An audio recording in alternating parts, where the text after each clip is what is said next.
আজকে সকাল থেকে কোনো পুলিশ আসে নাই। তো আমরা এখানে যে স্থানীয় আছে ছাত্র জনতা আছি, তারা এই ট্রাফিকটা নিয়ন্ত্রণ করার চেষ্টা করতেছে আর কি।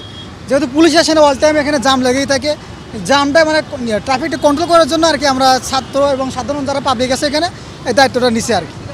এখানে আর কোনো আমার উদ্দেশ্য নেই, এটা ট্রাফিক নিয়ন্ত্রণ করার উদ্দেশ্য। যে কোনো ভালো কাজে অবশ্যই ভালো লাগার একটা বিষয় এবং জনগণের স্বতঃস্ফূর্ত অংশগ্রহণ আছে। তবে কিছু কিছু অনেকেই আছে ট্রাফিক রুলস ব্রেক করার চেষ্টা করতেছে, তাদেরকে আমরা ঘুরিয়ে দিচ্ছি।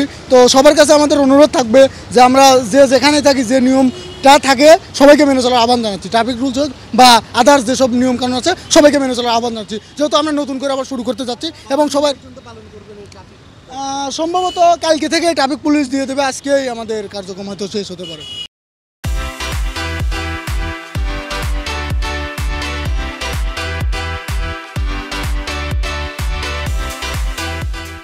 দেশের নাগরিক হিসেবে ভালো লাগছে না। এটা কারণটা হচ্ছে যে একটা বাহিনী এভাবে চলে যাবে, এটা ঠিক না।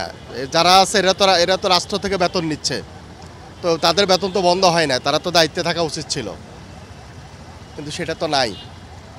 আর আরেকটা বিষয় সেটা হচ্ছে যে আমরা একটা অপশাসনের বিদায় চাইছি, কিন্তু তার পরিবর্তে আরেকটা আসুক, এটা আমরা চাই না।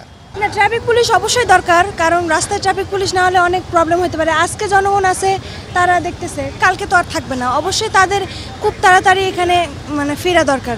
আমরা তো আসলে ৭১-এর স্বাধীনতা শুধু মুখেই শুনছি, স্বাধীনতার আনন্দটা কোন জিনিস আমরা চোখে দেখি নাই।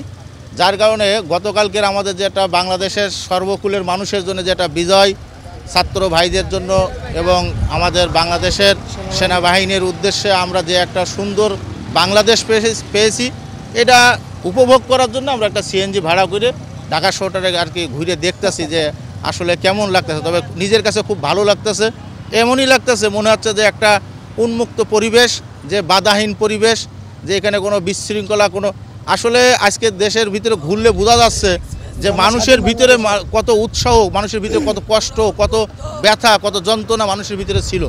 সেটা গতকালকে মানুষ সেটা বহিঃপ্রকাশ করে সারা বাংলাদেশে মানুষকে দেখাই দিছে।